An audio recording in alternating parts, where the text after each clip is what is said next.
Black na may stripes na yellow. Yan. Okay, so next,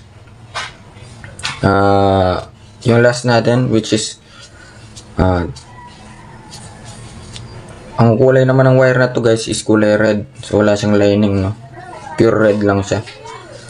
So 12 volts battery.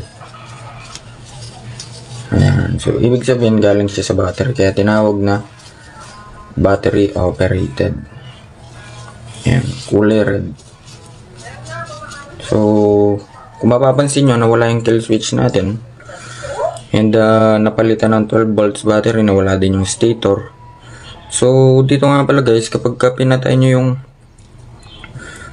susian nyo, automatic mag-shutdown na yung CDI natin, kasi nga battery operated siya. So umuha lang siya ng supply sa battery, unlike sa stator kung saan kailangan mo munang sipain or paikutin yung mismong magneto para mag-produce ng kuryente. So napakalaking kaibahan nun guys, no?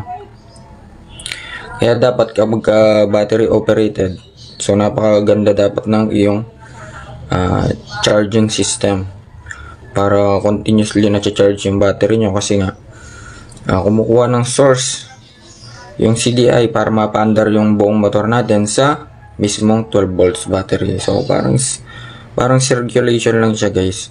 So kapag maganda yung charging, na-charge na maigi yung battery, so kapag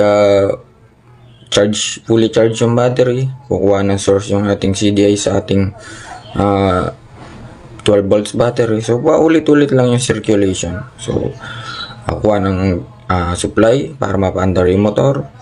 Habang umaandar yung motor, na-charge ng maigi yung battery. So ganun lang guys. Napaka dali lang ng intindihan nitong ating 4-pin CDI, which is